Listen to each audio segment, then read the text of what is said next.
Bonsoir tout le monde. 25 ans, avec les fondatrices qui sont là. Bon, on en parlera tout à l'heure. Donc, oui, la séquence grand témoin, c'est vrai, dès le début, en fait, vous savez, dans chaque organisation, il y a des rituels. Et c'est comme ça, finalement, qu'on se retrouve. Et au Cercle Interrel, c'est la séquence des grands témoins. Et c'est quand même un rituel important, parce que dès le début, dès sa création, vous vous en souvenez, celles qui sont là avec moi depuis le début, nous avons décidé d'inviter des femmes au parcours exceptionnel, mais venant d'horizons très différents du nôtre. C'est-à-dire qu'elles n'étaient pas spécialement dans le secteur technologique et scientifique, en fait, pour partager leur histoire, partager leur passion, leur engagement, et puis ce qui les fait tenir dans un milieu souvent très masculin. Alors au fil des années, on a eu le privilège d'accueillir des personnalités remarquables. On a eu le privilège d'accueillir Anne-Sophie Pic, avant même qu'elle ait ses 3 étoiles et toutes les étoiles qu'elle a depuis. La première femme amirale, Chantal Desbordes, la chef d'orchestre Zaya Ziouani, des sportives aussi, dont certaines sont là, que je salue, Charlotte Girard, Nicolas Barr, Angélique Cauchy, et puis des personnalités comme Marie-Christine Saragosse des médias, du droit avec Gwenola Jolicos. Vous allez avoir tous les détails, en fait, dans le livre blanc, avec des verbatims de ces grands témoins.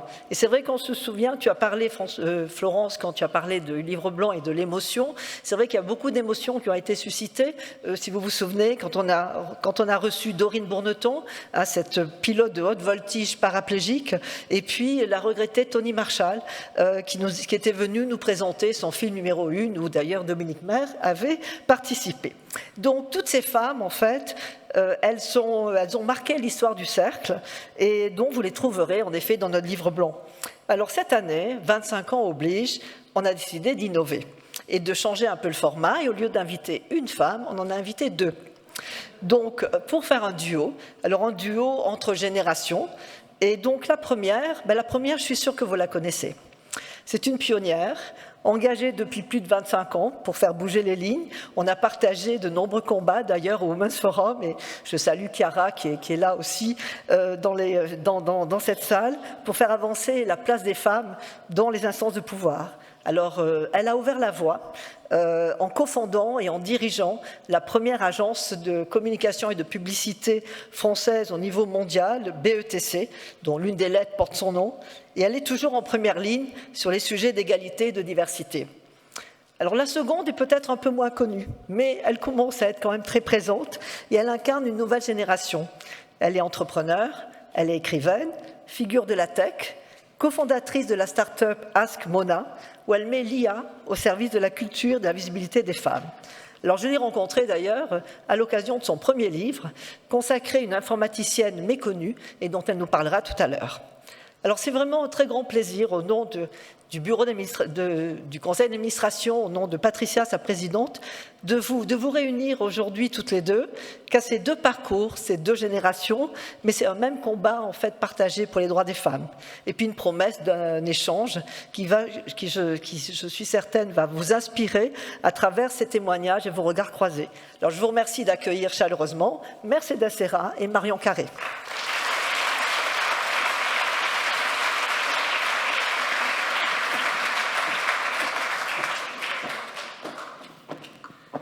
Installez-vous.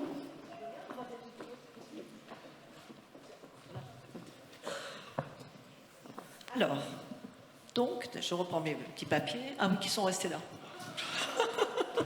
Je suis toujours avec des papiers quand même. Bon, c'était pas les bons. Bon, alors, c'est vrai que première question, je dirais c'est... Et 25 ans, je voudrais vous demander à toutes les deux quelles sont, les avancées remarquables sur le terrain de l'égalité professionnelle. On connaît, d'autres combats sur les droits des femmes, notamment l'institutionnalisation de la constitution du droit à l'IVG. Mais sur notre terrain, quelle est pour vous l'avancée remarquable ces dernières années? Les quotas. Ouais. Les quotas, parce que... Moi, je me souviens très bien quand on a créé le Women's Forum avec Aude de Thuin. Aude avait appelé une jeune femme avec qui je travaille toujours, Catherine Emprunt, et lui avait dit « il faut calmer Mercedes ». Ça commençait. Il ne faut pas qu'elle effraie toutes les femmes. Je dis « mais comment je les effraie ?» Elle parle de quotas.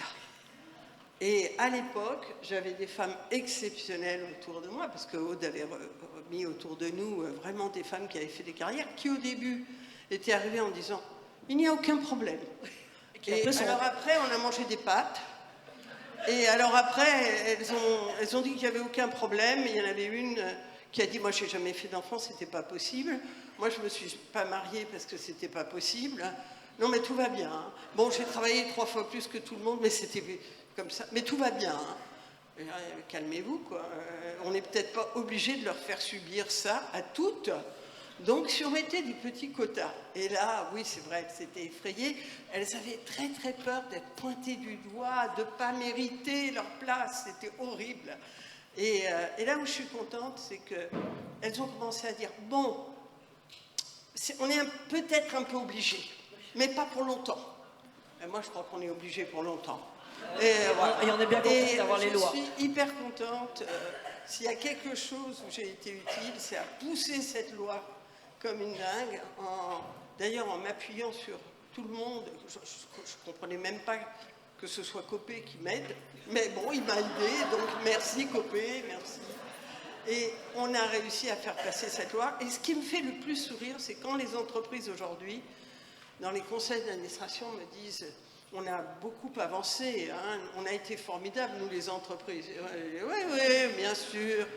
Je pense que si on n'avait pas forcé, et honnêtement, je remercie, j'étais très très contente de vous voir les filles, parce que vous êtes formidables et on vous doit tellement. Et, on peut les applaudir à nouveau. Je pense qu'il y a parfois on me dit avec qui tu es d'accord, avec qui tu es pas d'accord, mais moi je suis d'accord avec toutes les filles qui poussent, quoi. Je suis d'accord d'emblée. Et vous avez tellement poussé, et tant qu'on ne mettra pas ça dans la loi, et quand on parle à M. Macron qui a pensé que c'était un enjeu très important, qu'il a nommé cause nationale, je pense qu'il pouvait aller plus loin quand même. Donc j'aimerais bien qu'on appuie là pour celui qui va venir ou celle qui va venir, mais qu'elle considère que c'est une cause nationale, ça implique des mesures. Et en particulier sur les violences faites aux femmes, voyons l'Espagne, quoi. Ils y arrivent. Donc alors Mercedes est d'origine espagnole. Merci beaucoup Mercedes. Alors et toi Marion, quelle c'est pour toi, avec ton regard d'entrepreneuse, l'avancée la plus remarquable? Je pense que tout l'enjeu, c'est de continuer à pousser. Et ça, c'est vraiment un enjeu hyper important dont j'ai pris conscience quand j'ai écrit cet ouvrage sur Alice Lecoq, qui a voulu effacer Alice Lecoq, parce que ça m'a permis de faire une sorte de voyage dans le temps. Et c'est vrai que j'y allais avec mes idées reçues en me disant, bah, forcément, il y avait moins de femmes, et puis ensuite, il y en a eu de plus en plus, etc. Et j'ai vu que l'histoire n'était pas aussi linéaire que ça, qu'il y a eu des phases d'avancée, des phases de recul, et que finalement, cette question de la place des femmes, c'est pas quelque chose qui, naturellement, souvent on pense un peu à la baguette magique du temps, en se disant non, mais c'est bon, c'est une question de temps, d'évolution des mentalités, ça va se faire un peu tout seul, et en fait, non, ça va pas se faire tout seul. Il y a beaucoup de choses à faire pour que ça continue, et donc je pense qu'on parlait d'intergénérationnel, je pense que ce sera aussi le travail de ma génération, de continuer à pousser, pour éviter évidemment les reculs en arrière, mais surtout pour continuer à aller plus loin. Oui, en effet, parce que recul, on pourra en reparler. Alors là, on va encore rester un petit peu dans le passé. J'aimerais bien montrer à l'écran des photos de vous, voilà, petites. Regardez-vous, hein, vous étiez quand même très mignonne. Et en fait, j'ai envie de vous poser cette question, c'est finalement, quand vous étiez comme ça, une petite fille, vous rêviez à quoi? Vous savez, évidemment, il y a toute cette idée de ne pas, moi en tant que grand-mère, de ne pas, évidemment, offrir des voitures aux garçons et des poupées aux filles, mais bon, vous rêviez à quoi quand vous étiez petite fille, là, à cet âge-là qu'on voit? Alors, à cet âge-là, je ne sais pas exactement, mais ce que je peux dire, c'est que j'ai une attitude extrêmement protectrice à l'égard des garçons. Parce que dans ma famille, on m'a tout de suite fait comprendre que les filles étaient plus douées. Parce que ma mère m'appelait pour tout. Donc dès qu'elle avait un souci, Mercedes. Et je me disais, mais Joanne, il est sûrement handicapé. Il a un problème. Et je crois que ça m'est quand même un peu resté dans la tête. Après, là, ce sont des photos, j'étais en Espagne. Moi, j'ai la chance d'être une immigrée. C'est-à-dire que quand je suis arrivée en France, j'ai eu deux grandes modifications dans ma vie. La première est assez simple, j'ai changé de pays. Et changer de pays, ça vous rend obligatoirement intelligent, parce que ça vous apprend que les choses sont relatives. Et la deuxième chose, c'est que j'ai changé de statut. On était bourgeoisie, moyenne, mais très agréable en Espagne, d'où ma jolie robe. Et en France, on n'avait plus de sous. Donc, c'était intéressant. Et quand vous faites ce chemin-là, il se passe des choses. Donc moi, ce qui s'est passé, c'est que quand je suis arrivée en France, ma mère était très triste, parce que c'était triste d'avoir quitté sa famille, etc. Et donc, ça ne m'a pas posé un problème, je me suis dit, je vais prendre ça en main. Et déjà, la le sens prise en main, je l'ai très fortement senti. Ça, c'était la première chose. Et la deuxième chose que j'ai ressentie, pourtant mon père travaillait dur à l'extérieur et tout, c'était plus gai pour lui que pour ma mère. Je trouvais ça plus marrant. Ma mère, en fait, n'était pas du tout faite pour être à la maison. Donc, vous imaginez, elle a été tout le temps à la maison parce qu'un peu infantilisée, tu dois être à la maison, etc. Et elle détestait le ménage, le rangement, la bouffe, tout. Et ma mère, elle était géniale, elle aurait été géniale dehors. Et donc, ça, je me suis dit, tiens, ça, c'est un mauvais plan dedans. Moi, je vais faire comme mon père, je vais aller me marrer. Et donc, ça a toujours déstabilisé mes collaborateurs. Et merci pour vos propos. J'étais très, très touchée par vos propos parce que, globalement, la maison, c'est dur. Et donc, moi, quand j'allais à l'agence, je me disais, oh, bah, c'est simple, c'est gai, c'est moins dur que la maison. Et j'en ai toujours été persuadée. Toujours été persuadée que les tâches sur la vie que portent les femmes, elles sont incroyablement lourdes. Et je vous rejoins tellement quand vous dites que l'entreprise, on peut régler, parce qu'il suffit de loi, etc., on s'y met, puis comme elles sont géniales, les filles, on ne regrette pas. Mais à la maison, qu'est-ce que c'est dur de changer quelque chose. Et pourquoi les filles, elles n'avancent pas? Parce qu'elles bossent plus que les garçons. Et c'est dur de porter tout. Et ça n'a pas encore bougé. Donc moi, j'ai eu de la chance parce que je me suis trompée de modèle. Et je me suis dit, oh, c'est très cool d'aller travailler à l'extérieur plutôt que de porter du charbon. Ma mère, à l'époque, elle portait du charbon, s'embêter. Elle me disait, je ne peux pas m'habiller joliment parce que je fais que le ménage. Ah ben, je lui disais, ah ben oui, je comprends, je vais aller m'habiller donc joliment en allant à l'extérieur. Voilà, plein de choses qui sont passées dans ma tête et qui ont fait que je crois qu'à 6 ans, sans le savoir, j'étais féministe. Bravo.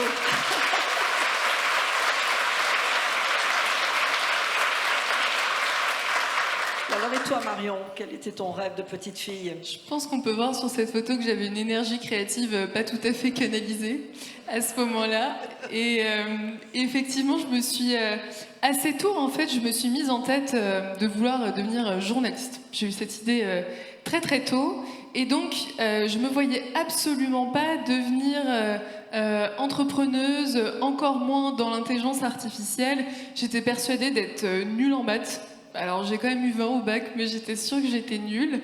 Donc je me suis dit, c'est absolument pas pour moi, c'est pas mon secteur. Donc je suis partie étudier l'histoire, le droit, parce qu'on m'a dit quand même qu'il fallait un truc un peu plus concret.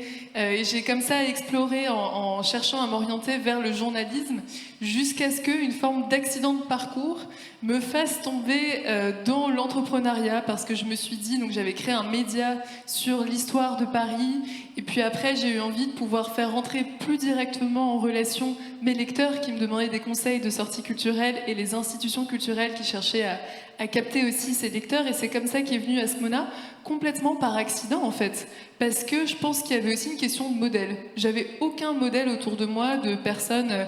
Alors déjà l'intelligence artificielle, quand je me suis lancée en 2016-2017, c'était beaucoup moins sur le devant de la scène. Et ensuite cette question de l'entrepreneuriat, j'avais vraiment ce cliché du l'entrepreneur. J'imaginais un patron d'usine âgé. Enfin, j'avais vraiment une image mentale qui était très très très loin du fait de me dire c'est possible, je peux créer une entreprise. Donc c'est quelque chose qui m'est passé complètement au-dessus pendant assez longtemps, jusqu'à ce que je me retrouve à en créer une parce que j'avais cette envie et ce projet que je voulais faire avancer. Donc une forme d'accident. Et aujourd'hui, je trouve que c'est aussi un terrain d'expression de cette créativité pas tout à fait canalisée, mais c'était un chemin complètement détourné qui m'a fait atterrir là-dedans. Merci beaucoup. Alors, on peut applaudir. Alors, une question pour toutes les deux aussi. Qu'est-ce qui vous a permis d'être justement la femme que vous êtes devenue, enfin que ce soit à la fois sur le plan privé ou professionnel? Enfin, qu'est-ce qui a été le déclic? Tu parles là du modèle finalement de ta mère et de ton père qui était dehors. Enfin, qu'est-ce qui vraiment, quand vous retournez un petit peu en arrière, c'est toujours intéressant de voir qu'est-ce qui vous a permis en effet de réussir, je dirais, votre vie et de gravir un petit peu ces différentes difficultés aussi, enfin de surmonter ces différentes difficultés? En fait, je crois que je savais ce que je voulais et j'ai pas fait des projets très compliqués. D'abord, je voulais être une fille. Donc, il me disait, faut pas s'habiller comme ça et tout. Je lui disais, mais attendez, je fais ce que je veux. Vous savez, j'en étais à mesurer mes jupes parce qu'ils avaient dit que pour certaines présentations... C'était qui, là mes équipiers qui étaient effrayés parce qu'ils disaient on va perdre le budget à cause de toi. Et alors j'étais là les matins, je mesurais mes jupes en disant il faut que j'en trouve une longue pour cette prospection. Mais je pense que j'étais rebelle et que je n'avais pas décidé de rentrer dans les oripeaux des garçons, quoi. Ça, c'était la première chose. La deuxième chose, j'étais en colère. Donc, il ne fallait pas me poser des questions stupides, parce que je m'énervais. Et alors, est-ce que vous allez travailler tout le temps? Comment voulez-vous que je mange? Je ne comprenais pas. Je disais, mais vous lui demandez au type, là, à côté, pourquoi, s'il va travailler tout le temps? Oui, mais quand vous aurez des enfants, ben, vous inquiétez pas, ça va se faire. Enfin, je trouvais ça inadéquat, inadapté. Et après, je n'ai pas envisagé ma carrière pour être patronne. Je voulais tout de suite que ce soit passionnant. Et tout de suite, je n'avais pas envie de transiger avec ça. Et je pense que cette naïveté-là, le fait que je n'avais pas peur, le fait que j'étais en colère, donc quand ils posaient des questions, ils se prenaient des scuds, et donc ils arrêtaient de m'embêter, ça m'a donné quand même une arme. Au début, d'ailleurs, je ne pensais pas qu'on allait m'embêter autant, parce que j'avais fait des études comme les garçons, je ne comprenais rien, je ne voyais pas pourquoi ils voulaient... que j'ai un rôle différent. Puis, lorsqu'il me posait ces questions sur « mais vous allez pouvoir faire des enfants ?» Je disais mais normalement, oui, hein, mais si tout va bien, oui. Quel est le problème? Et je pense que ça, c'était très lourd pour moi d'accepter ce type de discours et mes choix étaient simples. Et je pense, comme ce que j'ai entendu tout à l'heure, parce que c'est tellement vrai quand Muriel en parlait, c'est qu'au début, quand on voulait me faire parler de ma vie, je me disais, non mais les filles, elles sont dingues, là je ne vais pas leur raconter 150 fois ma vie, quoi. Mais en fait, j'ai compris quelque chose, c'est que oui, il faut raconter sa vie. Oui, elles ont le droit de poser des questions intimes, parce que les freins, ils sont dans leur tête. Et quand je t'entends me dire que tu n'étais pas bonne en maths avec 20, eh ben, les freins... Et alors, on est qu'au début, les freins, ils sont très très nombreux dans la tête. Donc, c'est quand même des choses qui sont lourdes. Moi, je voulais tout. J'avais envie d'avoir des enfants. J'avais pas du... T'en as 5? J'en ai 5. J'avais pas du tout envie, et je trouvais ça très rigolo de les faire. Je trouvais que c'était le truc le moins fatigant du monde. Après, ça, c'est un peu compliqué, hein, honnêtement. Mais quand je les faisais, je pensais que c'était bien. En plus, quand ils naissaient, ils étaient tous différents. J'avais rien fait. Je trouvais ça génial. Et après, je ne me prenais pas la tête, quoi. Et donc, je me disais, c'est possible. Et je pense que le c'est possible... En fait, je voulais le même c'est possible que les mecs, quoi. Et voilà. Sauf que j'ai plus d'admiration pour les femmes que pour les hommes. En fait, j'aimerais bien que tout le monde change un peu. Je voudrais que les filles, elles prennent un peu plus de confiance, qu'elles aient un peu plus d'audace, parce que franchement, il y a des moments où je les nomme, je ne sais pas trop quoi, elles me disent « Est-ce que tu es sûre ?» Non, mais ben oui, je suis sûre, c'est moi qui décide, donc dis-toi et avance, quoi. Je me dis « C'est pas possible, quoi. » Ça m'est jamais, je suis toujours en train de pousser les filles, de freiner les garçons. Donc, j'aimerais bien que les filles, elles perdent ça, donc elles y gagnent dans la mixité. Est-ce que tu vois quand même une évolution dans ces nouvelles générations, justement, tu as toujours autant besoin de les pousser? Je ne sais pas, parce que je n'ai pas encore les toutes nouvelles à l'agence, mais quand même. Je pense que ce qui est embêtant aujourd'hui, c'est qu'on remet un peu en cause le travail, alors qu'elles n'ont pas fini. Elles n'ont pas fini leur chemin. Donc j'aimerais mieux qu'elles remettent en cause quand elles seront totalement à égalité, quoi. Parce que ça, sinon, c'est un tout petit peu difficile. Et après, ce que je ressens aussi, c'est que cette histoire familiale, en fait, si on me demande une loi, pour tout de suite, là, sur laquelle il faut qu'on se batte, c'est les congés paternité. On est d'accord. Il faut que les hommes changent. Et ils pensent que quand ils font une famille, c'est pas pour emmener les enfants à l'école un jour par semaine et être content. Moi, je suis quand même... Et on les félicite en plus. Non, mais je suis énervée quand je vois que les hommes, ils ont le temps du golf, le temps du vélo et tout. Moi, j'ai le temps de rien encore. Donc, c'est quoi cette histoire? Je pense que ça, une des raisons du frein, vous savez quand, par exemple, lorsque vous donnez des choses aux femmes que vous n'accordez pas aux hommes, c'est-à-dire vous faites des lois où, je vais donner le mercredi, tout ça, etc., eh bien, vous accroissez les différences. Il faut les donner aux hommes et aux femmes et obliger les hommes à rentrer à la maison. Ça ne peut pas être comme ça, avoir une famille. Je ne parle même pas, moi je rigole avec la charge mentale parce qu'elle n'est pas mentale, elle est physique. Hein, donc, c'est trop lourd pour les femmes. Puis après, je ne dis plus rien, mais quand on voit le problème du monde, là, on est terrorisés, quoi. On est terrorisés pour les femmes. Alors et toi Marion, parce que est-ce que justement en tant qu'entrepreneuse, il y a quand même eu quelques obstacles. On sait que les entrepreneuses ne lèvent que 2% des fonds. Tu as un associé homme, donc vous êtes quand même un couple, je dirais, un homme et une femme. Mais est-ce que justement, comment ces difficultés, est-ce que tu reconnais ces mêmes freins que vient de décrire Mercedes, et aussi à l'intérieur, dans les mentalités, chez toi et dans ta génération? Il y a plein de choses qui me parlent dans ce qui vient d'être dit. Je dirais que moi, mon driver, c'était la curiosité. C'est-à-dire que j'avais une intuition, quelque chose que j'avais envie d'accomplir, et à chaque fois, je me suis lancée de façon complètement inconsciente. C'est-à-dire que quand je crée une Askmona, j'ai 21 ans, je sais absolument pas dans quoi je m'embarque. D'ailleurs, c'est un peu un coup du destin parce qu'on avait soumis un appel à projet au ministère de la Culture et soudainement, je me retrouve avec une subvention pour faire accomplir ce projet. Et donc, il y a eu un peu ce truc-là de se lancer dans l'inconnu tête baissée, qui m'a poussée à avoir comme réflexe de me dire, alors du coup j'ai pas de patron directement, donc on me dit pas tiens fais ça ou prends ça, mais à chaque fois qu'une opportunité m'est tombée dessus et que j'ai eu ce réflexe des fois de me dire c'est peut-être un peu trop gros, est-ce que cette personne a bien jugé, etc. Je me suis toujours dit j'accepte et après je vais trouver une façon de me débrouiller pour que ce soit possible. Mais il faut que j'accepte et il faut que je le fasse et il faut pas que ce soit moi qui me fixe mes premières barrières parce qu'en fait des barrières, beaucoup de gens vont chercher à m'en fixer. Donc si moi-même je me crée ces propres barrières, en fait je me ralentis d'autant plus et c'est vrai que ces barrières en fait assez vite moi je me suis lancée et c'est vrai que peut-être que le job qu'ont bien fait mes parents, c'est que j'ai jamais senti que parce que j'étais une fille, il y a des choses que je pouvais faire ou pas faire. Enfin, c'était pas vraiment des questions que je me posais. Je me suis juste dit, je veux faire ça, je vais le faire et je vais trouver un moyen de le faire. Et c'est vrai qu'en tant qu'entrepreneuse, tu l'as rappelé, et en fait, au bout d'un moment, on se rend compte d'un certain nombre de choses où, notamment en ayant un cofondateur et aussi des personnes dans mon équipe qui sont des hommes, je me suis aperçue de sortes de double standard où on va en rendez-vous à la banque et le banquier parle à mon cofondateur en me prenant pour sa stagiaire, en pensant que c'est lui qui va prendre la décision.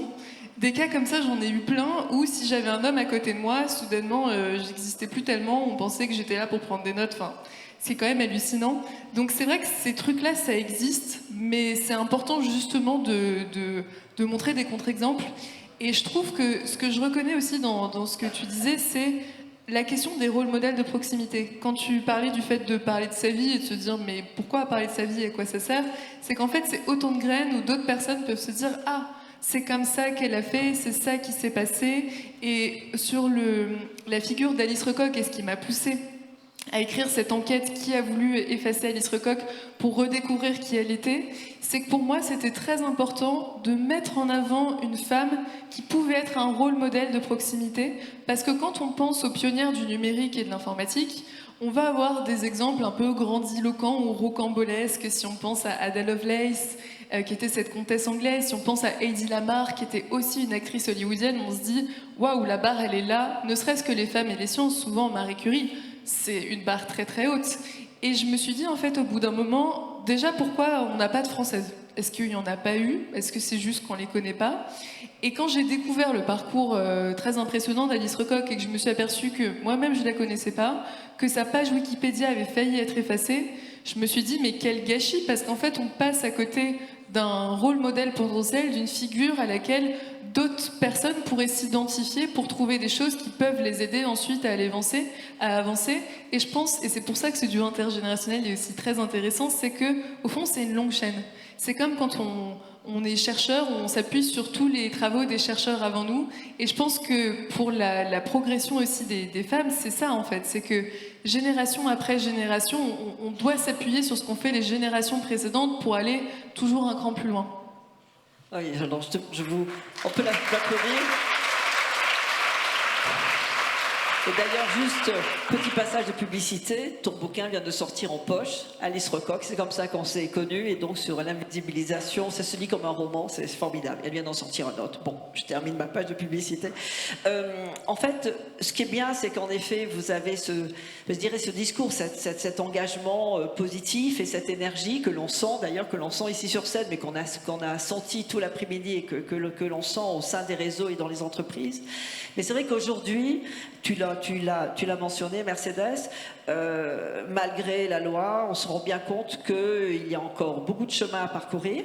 Alors en France, on a la chance justement d'avoir des lois, des contraintes, et puis quand même un changement de mentalité. On voit plus de partage de tâches, quand même notamment chez les jeunes couples. Enfin, on se rend compte qu'une prise de conscience de l'importance justement en tant que père de s'occuper à part égale là des enfants. Mais dans le monde, c'est vrai qu'on a un recul, en termes de backlash, etc. Et tout ce qui se passe évidemment dans le monde avec les guerres, les crises et les injonctions outre-Atlantique. Aujourd'hui, quel est un petit peu votre regard, et puis qu'est-ce qu'on peut faire? Nous, on considère que les entreprises, on est un peu des espaces de résistance, mais est-ce qu'on peut toujours être optimiste? Je ne sais pas, mais moi, je me pose même pas la question. Je dis, on va foncer là, on va résister, quoi. Parce que là, c'est pas bien barré. C'est pas bien barré en France, non plus. Moi, j'entends des choses, bonjour le recul. Donc, je pense que dans ce cas-là, il faut foncer. Il faut exiger plus. Il faut aller plus vite à la vraie égalité. C'est pas, je suis désolée, mais moi, je suis entourée de bonhommes, quand même. Dans mes clients, ce sont des messieurs, tout le temps. Parce que dans ton équipe, tu as comme une équipe mixte. Non, mais moi, j'ai fait ce que j'ai voulu. Voilà, c'est ça, tu as recruté des femmes. J'ai pas eu de problème. J'ai trouvé des filles comme par hasard, elles sont géniales comme par hasard. J'ai voulu la mixité, parce que je trouvais que c'était bien de ne pas faire un lieu de filles pour qu'on dise tout d'un coup qu'on allait nous payer moins. Déjà, on ne nous paye pas assez. Donc voilà, j'ai gardé des garçons et tout ça. Donc on fait comme on veut. J'avais fait une campagne, j'avais dit, l'égalité, il faut juste la vouloir. Et tout le reste, c'est du baratin. Les sciences, là, ça urge. Donc, qu'est-ce qu'on attend, l'éducation nationale? Moi, je veux des quotas à l'éducation nationale. Ce que nous avions proposé avec Xavier, d'ailleurs, sur le rapport numérique. Pourquoi mais elle avait 20, on la prenait, Matsup Maspé. Moi, j'en ai plein à l'agence qui faisait Matsup Maspé. Ils ont fui tellement il y avait des garçons très bizarres. Non, mais vous pouvez pas mettre... C'est différent, les filles. Vous voyez bien la loi Blanc-Clair, c'était passionnant. Les filles, elles faisaient maths, et puis on leur dit, il va falloir choisir, stop les lettres et tout, elles arrêtent les maths. Ça prouve qu'une fille, c'est assez étonnant, c'est assez large, c'est très intelligent, il faut tout leur laisser faire. Donc, il n'y a pas de compréhension. Dans mon métier, on essaie de comprendre les freins. Et après, on lutte contre les freins. Mais qu'est-ce qu'on attend? Une vraie stratégie, quoi. Qu'est-ce qu'on attend?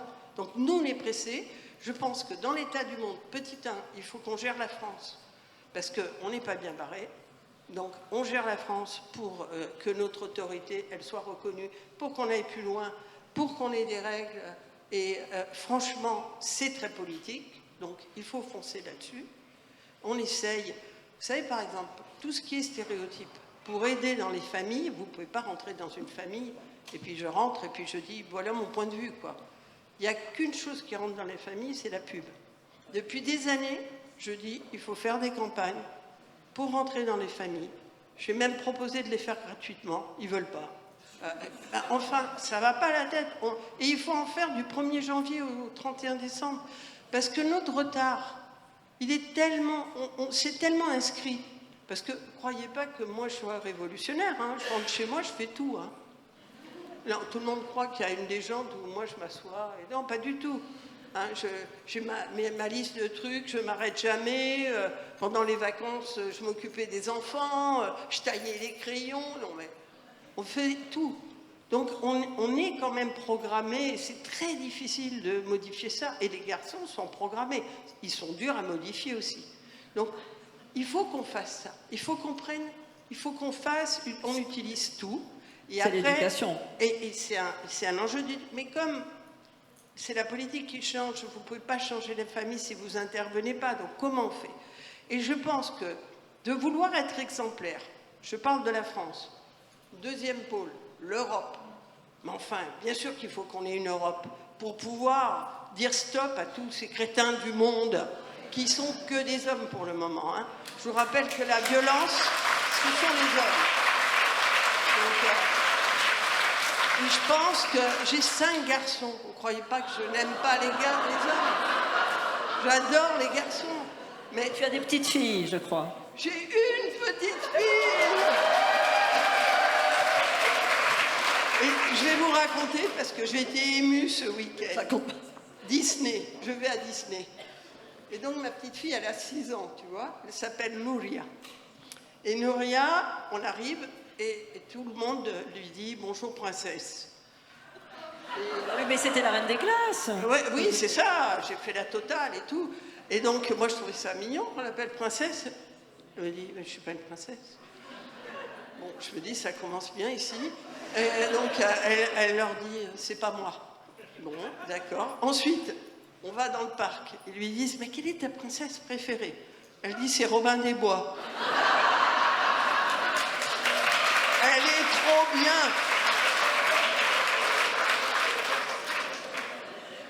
Ben oui, les enfants, c'est très important. Moi aussi, moi j'ai 4 petits garçons et 3 petites filles, et en effet, l'éducation, c'est quand même essentiel. Alors, et toi, Marion, avec ce qui se passe aujourd'hui, comment on reste optimiste? Je trouve que ce qui est très fort dans ce que tu viens de dire, c'est qu'au fond, c'est un problème culturel. Vous me voyez venir, c'est uniquement parce que je viens de la culture. C'est un problème culturel déjà parce qu'il n'y a pas de permanence dans le temps ni dans l'espace. Il y a d'autres cultures qui envisagent ce sujet différemment, donc c'est culturel. Mais une fois que j'ai dit que c'est culturel, c'est que c'est d'autant plus compliqué parce que la culture, c'est partout. Et quand on prend ce que tu disais sur l'exemple de Disneyland, la publicité dans les foyers, moi je me suis vraiment intéressée à en fait tout cet entonnoir qui part de l'enfance pour aller jusqu'aux études, puis ensuite à la vie professionnelle, puis après la montée dans les échelons, ensuite l'échelle de la médiatisation. On a très peu de femmes qui sont médiatisées en qualité de scientifiques et d'ingénieurs et invitées sur les plateaux à ce titre-là.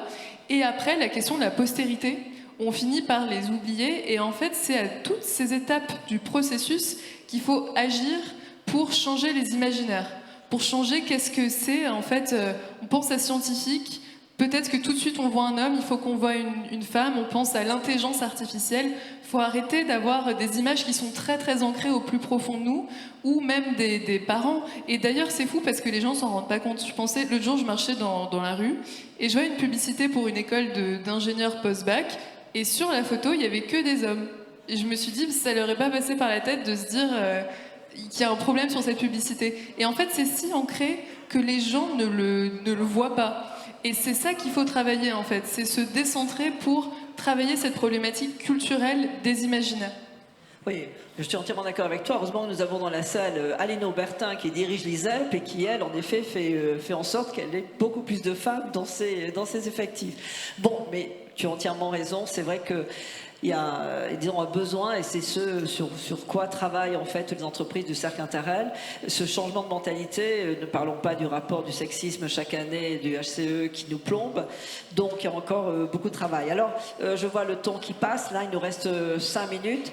Je voudrais conclure en fait avec peut-être les conseils que vous allez donner. Finalement, vous savez, notre cible au cercle Interrel, ça a quand même toujours été la transmission vis-à-vis aussi des jeunes. D'ailleurs ici dans la salle, vous avez savez, les entreprises invitent leurs salariés, les jeunes femmes, les hommes aussi. On a toujours quand même quelques hommes qui viennent, heureusement, puisqu'on travaille sur la mixité. Premièrement, quel serait votre conseil pour les jeunes femmes et les hommes? On a déjà un peu compris qu'elles ne se donnent pas trop de barrières, mais enfin bon, disons votre conseil principal pour pouvoir justement mener leur carrière et surtout concilier vie privée, vie professionnelle. Ça aussi, c'est quand même toujours compliqué.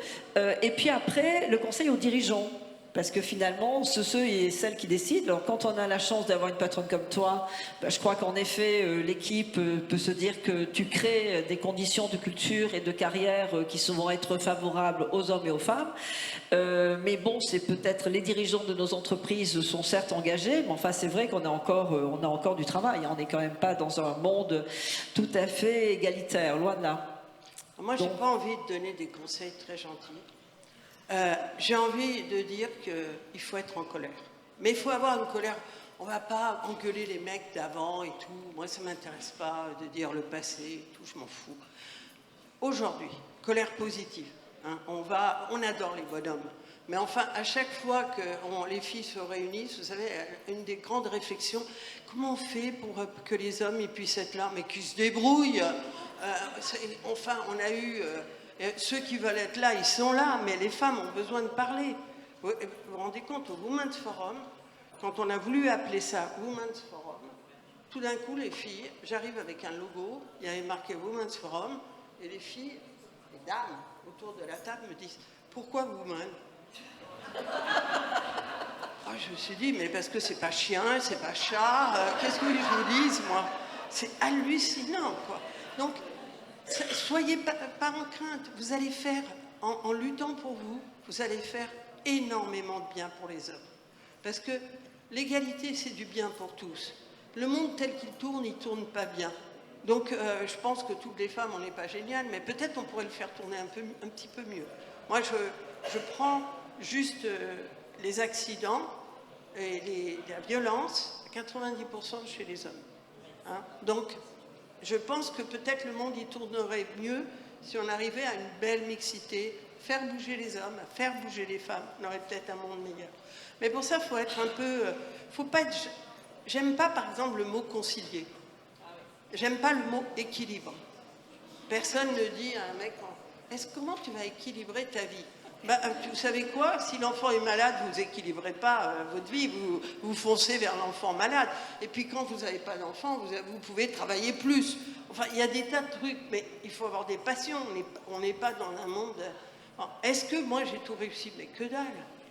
C'est compliqué, mes enfants. Tu arrives quand même à combiner ton rôle de patronne, tu es très engagée dans des tas de... J'ai des tas de problèmes avec mes gamins. D'accord. Non.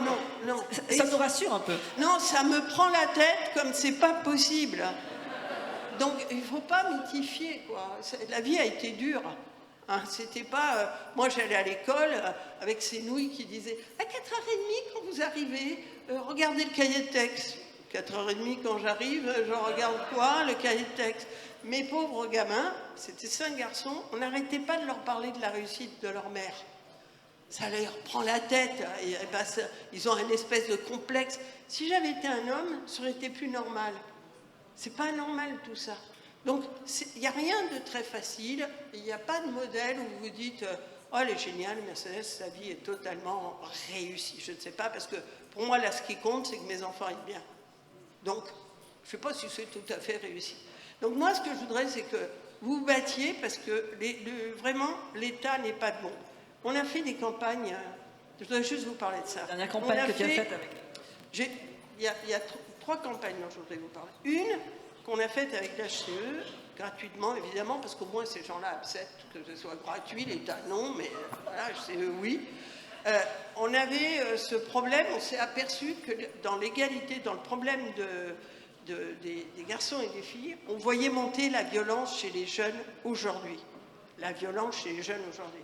Et on a fait une campagne, on a montré que dans les années 70, on interviewait, on avait des éléments de l'INA absolument très marrants, où le mec disait « Oh, mais une petite tape, ça leur fait du bien et tout. » Mais enfin, c'était d'accord. Et puis après, on a dit, ça vous choque? Et là, on a montré tout ce qu'on voit sur l'Internet. Et là, je vous assure, c'est dégueulasse. c'est dégueulasse. Et un enfant d'aujourd'hui, entre 10 et 12 ans, il voit son premier film porno. Et la différence avec mon époque, c'est que moi, le porno, c'était cool, hippie, gentil, Emmanuel. Et là, ils étranglent les filles. C'est hyper violent. Donc, il faut qu'on résiste à ça. La deuxième chose, c'est qu'on a plein de moyens. Moi, je suis allée voir Anne Hidalgo partait, donc je lui ai dit, s'il te plaît, Anne, laisse-moi faire une campagne sur la Tour Eiffel. J'ai juste mis liberté, égalité, fraternité. J'ai mis juste une astérix à égalité et toutes les conditions à lesquelles on était égal. Accepter une différence de salaire, voilà, vivre sans que la santé s'occupe de nous, etc. Il y en a des tonnes. Et ça, pour moi, c'est important de continuer à protester. Mais aussi d'être admirative, soyez admirative sur les femmes. Aimez-les aussi, parce que je pense que moi, j'ai jamais eu de problème. Quand je suis arrivée à l'agence, on m'a dit « c'est très compliqué les femmes, elles vont être jalouses de toi et tout ». Pas du tout. Elles ont été que sympas. Hein, parce que je pense que je les admire. J'admire les gens qui travaillent beaucoup plus que les garçons. Et je trouve que de porter ce qu'elles portent aujourd'hui, de voir ce que ça veut dire, de regarder les loisirs, moi je regarde tout là pour voir, et de voir comment elles sont fortes. Profitez de votre force, mais retournez là. Et aidez les garçons à être plus forts et mieux équilibrés, à concilier. Ça leur fera du bien. Belle énergie.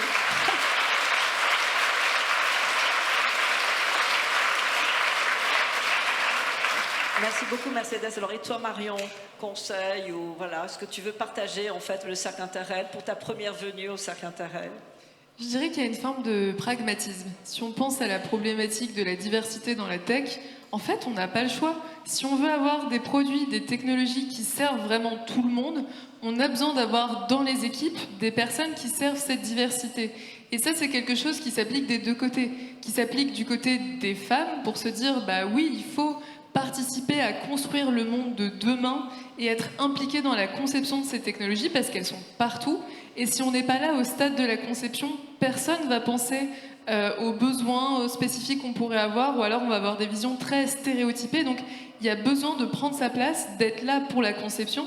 Et sur la partie aussi des dirigeants, si on veut faire un produit qui puisse servir l'entièreté des utilisateurs auxquels il est destiné, il faut aussi d'avoir une diversité dès le stade de la conception dans les équipes. Donc j'ai envie de dire qu'en fait, on n'a pas le choix si on veut vraiment avoir des technologies qui servent tout le monde et non pas seulement une poignée. Merci beaucoup. Alors je crois que... Je voudrais juste que vous achetiez le livre de Marion. C'est très important. Ça fait déjà plein de personnes là, à acheter le livre, comme ça a du succès. Je vous dis juste que à la Tour Eiffel, oui, il y avait 72 femmes scientifiques. Alors, il y a d'abord eu 72 mecs scientifiques, il n'y avait pas une seule femme.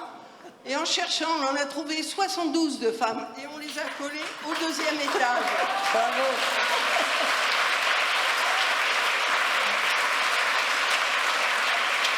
Parmi lesquelles Alice Recoq. Et il y a Alice Recoq, d'ailleurs, mais je laisse la surprise en fait après qui sera expliquée. Je crois qu'on a répondu à la promesse de ce duo intergénérationnel, de la séquence grand témoin. Je pense qu'on peut les applaudir chaleureusement.